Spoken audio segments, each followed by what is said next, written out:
ये मूवी ऐसे लोगों के बारे में है जिनके पास सुपर पावर्स थी, लेकिन ये अपनी पावर्स का इस्तेमाल किसी की मदद के लिए नहीं बल्कि अपने फायदे के लिए किया करते थे। उन सभी को आर्मी के द्वारा अरेस्ट किया गया था और कई सालों के लिए जेल की सजा हो गई थी। लेकिन अमेंडा नाम की एक इंटेलिजेंस ऑफिसर जो कि अमेरिकन गवर्नमेंट के लिए काम किया करती थी, इन सभी कैदियों को एक ऑफर देती है कि अगर मैं जैसा कहूँगी तुम वैसा करोगे तो तुम्हारी सजा 10 साल तक माफ कर दी जाएगी। उनमें से कुछ लोग तो उसे मना कर देते हैं, लेकिन ज्यादातर उसकी ऑफर को एक्सेप्ट कर लेते हैं। लेकिन मना करने वालों के पास कोई चॉइस नहीं थी।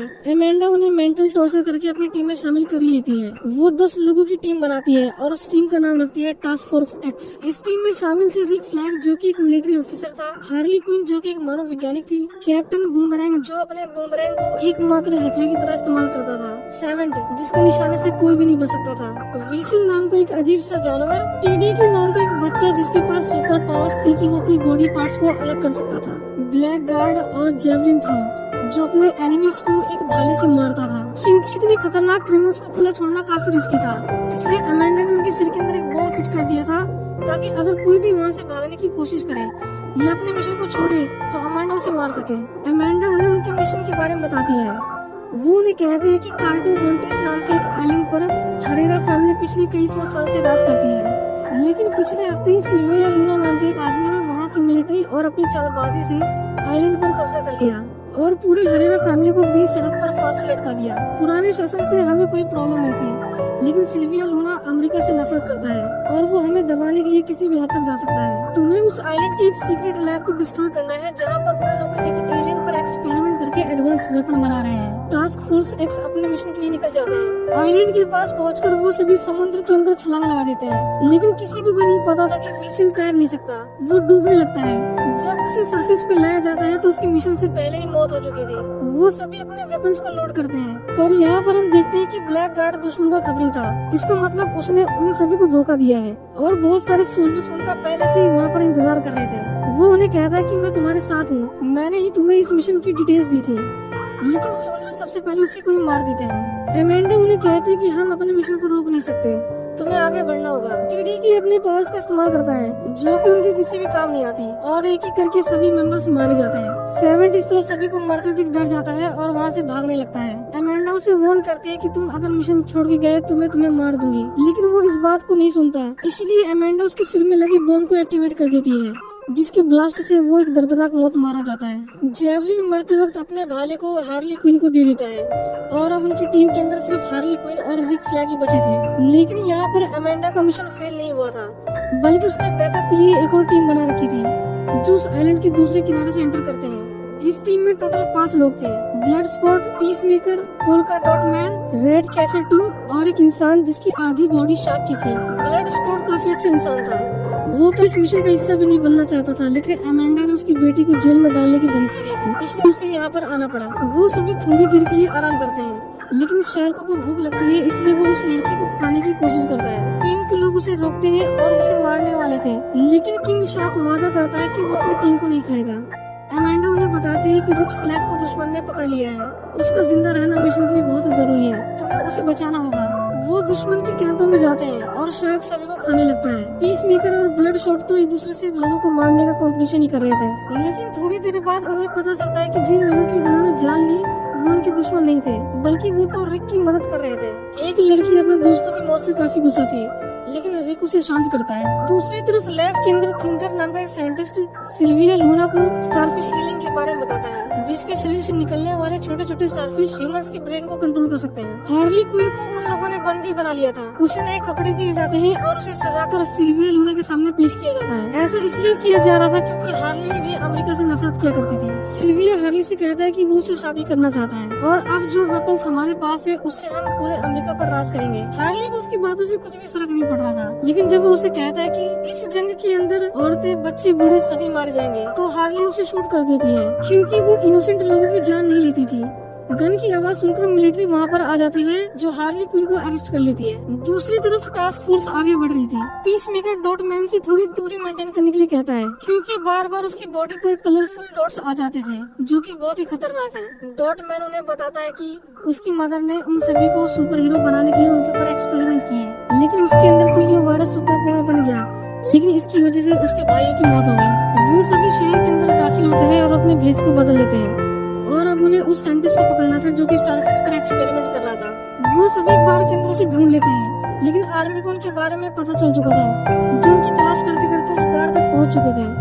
रेड कैचर साइंटिस्ट को पीछे के रास्ते से निकाल लेती है, लेकिन पीस मेकर, रिक और ब्लड स्पॉट पकड़े जाते हैं। उन तीनों को जंगल के पास लेके जाया जा रहा था, जहाँ पर उन्हें पता चलता है कि हार्ली क्विन अभी तक जिंदा है। वो सभी उन्हें मारकर वहाँ से एस्केप कर जाते हैं और अब उनका सबसे पहला मिशन था हार्ली क्विन को बचाना। हम देखते हैं कि प्रेसिडेंट हार्ली को टॉर्चर कर रहा था, लेकिन वो उन्हें कुछ भी नहीं बताती। उनकी टीम हार्ली को बचाने के लिए पैलेस तक पहुंच चुकी थी, लेकिन प्रेसिडेंट के जाने के बाद हार्ली गार्ड को मारकर लॉक को खोल लेती है और सभी को मारते हुए वहाँ से बाहर निकल आती है। लेकिन टास्क फोर्स को नहीं पता था कि वो बाहर आ चुकी है। जब हार्ली उन्हें देखती है तो वो बहुत ज्यादा खुश होती है, क्योंकि उसे उम्मीद नहीं थी कि कोई उसे बचाने के लिए आएगा। अब उनका आखिरी मिशन रह गया था, जो था उस लैब को डिस्ट्रॉय करना। साइंटिस्ट गन पॉइंट पर उन्हें अंदर जाने में मदद करता है। उनकी पूरी टीम अंदर जाकर डिवाइड हो जाती है। ब्लड स्पॉट, पीस मेकर और शार्क बिल्डिंग में बॉम्ब लगाते हैं और बाकी बचे हुए लोग प्रोजेक्ट स्टारफिश को डिस्ट्रॉय करने के लिए जाते हैं। साइंटिस्ट उन्हें लैब के अंदर लाता है, जहाँ पर हम देखते हैं कि स्टारफिश लोगों के चेहरे पर चिपके हुए हैं और ह्यूमंस की बॉडी पार्ट्स को काटकर उन पर एक्सपेरिमेंट किए जा रहे थे। वो साइंटिस्ट उन्हें बताता है कि ये एक्सपेरिमेंट पिछले 30 सालों से किया जा रहा है। ये एलियन सबसे पहले अमेरिका में मिला था, लेकिन वो लोग अपने देश के अंदर ये एक्सपेरिमेंट नहीं करना चाहते थे, इसीलिए उन्होंने इस आइलैंड पर उस एलियन को भेज दिया और सीक्रेटली उसे फंडिंग देते रहे। इसका मतलब ये था कि इन सभी एक्सपेरिमेंट में अमेरिका भी इन्वॉल्व था और अमेंडा इस सच को बाहर आने देना नहीं चाहती थी, इसलिए उसने ये पूरा मिशन तैयार किया। जब रिक फ्लैग को पता चलता है कि उनके देश अमेरिका ने इतने सारे लोगों की जान ली, तो वो काफी इमोशनल हो जाता है और डिसाइड करता है कि वो इस सच्चाई को पूरी दुनिया को बताएगा। वो कंप्यूटर से हार्ड डिस्क निकाल लेता है जिसमें एक्सपेरिमेंट के बारे में सारी इन्फॉर्मेशन थी। वहाँ पर पीस मेकर आता है जो रिक के ऊपर अपनी गन को पॉइंट कर लेता है और यहाँ पर हमें पता चलता है कि अमेंडा ने उसे लैब के साथ साथ सारे डॉक्यूमेंट्स और सबूतों को डिस्ट्रॉय करने के लिए भेजा था। लेकिन अब क्योंकि रिक फ्लैग और रेड कैचर को सच्चाई का पता है, इसलिए पीस मेकर को उन दोनों को मारना पड़ेगा। दूसरी तरफ हम किंग शार्क को देखते हैं, जो कि एक बड़े सी फिश टैंक के अंदर जेलीफिश देखता है। वो जेलीफिश देखने में बहुत ही प्यारी थी, इसलिए वो उनके साथ खेलने लगता है। उन्हें मिलिट्री ने चारों तरफ से घेर लिया था। हार्ली, डॉटमैन और ब्लड स्पॉट लैब के ऑफिस के अंदर छिप जाते हैं, पर सोल्जर उन्हें नोटिस कर लेते हैं और उनकी फायरिंग से पहले ही डॉटमैन उनके ऊपर एक्सप्लोसिव फेंक देता है, लेकिन वो बाय मिस्टेक उनकी बिल्डिंग में लगाए गए बम से कोलाइड कर जाता है और एक के बाद एक एक्सप्लोजन स्टार्ट हो जाता है। किंग शार्क जिस फिश टैंक के सामने खड़ा था वो ब्रेक हो जाता है और वो मछली के साथ बहता हुआ अपने मेंबर्स के पास आ जाता है। पर हम देखते हैं कि फिशेस काफी खतरनाक थी। वो सभी मिलकर किंग शार्क को काटने लगती हैं और वो इंजर्ड होकर बिल्डिंग से नीचे गिर जाता है। उसकी बॉडी से काफी ब्लड निकल चुका था। ऊपर से सोल्जर्स उसके ऊपर गोलियों की बौछार कर देते हैं, पर उसे गोलियों का कुछ भी असर नहीं होता और वो उन सभी को खाने लगता है। पीस मेकर रिक को शूट करने ही वाला था, लेकिन बिल्डिंग कोलैप्स कर जाती है और वो सभी पूरी तरह से इंजर्ड हो जाते हैं। इतने बड़े ब्लास्ट की वजह से वो स्टारफिश आजाद हो जाती है और वो साइंटिस्ट को मार डालती है। रिक और पीस मेकर की बहुत एपिक फाइट होती है, जिसमें रिक उसे बहुत बुरी तरह से मारता है, लेकिन लास्ट मोमेंट पर पीस मेकर उसके दिल पर एक नुकीले पत्थर से वार कर देता है, जिसकी वजह से उसकी मौत हो जाती है। वो देखता है कि रेड कैचर यानी वो लड़की हार्ड ड्राइव को उठा लेती है और वहाँ से भाग जाती है।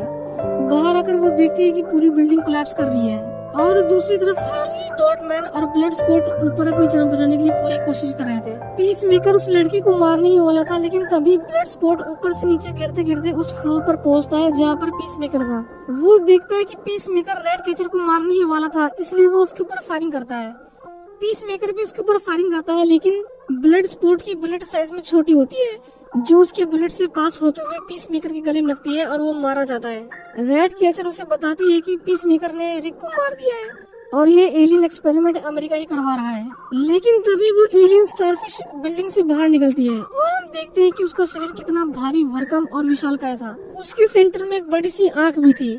मिलिट्री उसके ऊपर फायरिंग करती है, लेकिन उनकी बुलेट्स उसका बाल भी बांका नहीं कर पाती। वो अपने शरीर से हजारों की संख्या में छोटी छोटी स्टारफिश निकालती है, जो लोगों के चेहरे पर जाकर चिपक जाती हैं। और कुछ ही देर बाद वो लोग दोबारा से उठ खड़े होते हैं और शहर की ओर बढ़ने लगते हैं। अमेंडा देखती है कि उन्होंने स्टारफिश को आजाद कर दिया है, लेकिन उसका मिशन पूरा हो चुका था, जो कि इस एक्सपेरिमेंट से अपने सबूतों को मिटाना था। वो उन्हें ऑर्डर देती है कि तुम लोग वापस आ जाओ, हमारे दुश्मनों का जितना ज्यादा नुकसान होगा उतना उन्हें दबाना आसान होगा। स्टारफिश शहर के लोगों को मार रही थी। वो इतने मासूम बच्चों और लोगों को मरते देना नहीं चाहता था, इसलिए वो उनके ऑर्डर को फॉलो नहीं करता और वो सभी स्टारफिश को रोकने के लिए चले जाते हैं। अमेंडा उनकी ब्रेन में लगे हुए बॉम्ब्स को एक्सप्लोड करने की धमकी देती है, लेकिन कोई भी उसके ऑर्डर को नहीं सुनता। अमेंडा जस्ट बम की बटन को प्रेस करने ही वाली थी, लेकिन उसके साथ के लोग उसे मारकर बेहोश कर देते हैं, क्योंकि उन्हें भी पता था कि अमेंडा गलत कर रही है। वो सभी उनकी टीम को गाइड करने लगते हैं। ब्लड स्पॉट अपनी गन को अपग्रेड करके उसके ऊपर फायरिंग करता है। किंग शार्क को कुछ भी नहीं सोचता तो वो उसे खाना शुरू कर देता है। डॉट मैन उसके पैरों पर एक्सप्लोजन करता है, जिसकी वजह से उसे काफी नुकसान पहुंचता है, लेकिन स्टारफिश उसे अपने पैरों के नीचे कुचलकर मार डालती है। शहर के लोग ब्लड स्पॉट पर हमला करते हैं, लेकिन उसकी बुलेट्स खत्म होने की वजह से उसे हैंड टू हैंड कॉम्बैट करना पड़ता है। रेड कैचर शहर के सभी रैट्स को बुलाकर स्टारफिश के ऊपर हमला करवा देती है।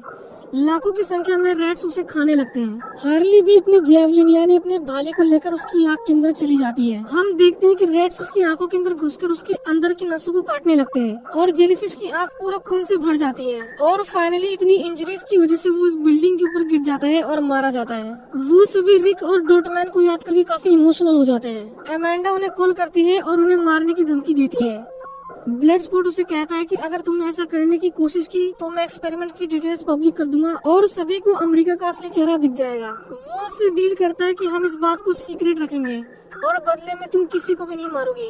अमेंडा उनकी डील को एक्सेप्ट कर लेती है और उन्हें आजाद कर देती है। इस मूवी के लास्ट में हम देखते हैं कि वीवर, जो स्टार्टिंग में पानी के अंदर डूब के मर गया था, वो अभी तक जिंदा है और पीस मेकर इतनी गहरी इंजरी के बाद भी जिंदा है और फिलहाल अमेंडा की देख रेख में है। इसी के साथ ये मूवी यहीं पर खत्म हो जाती है।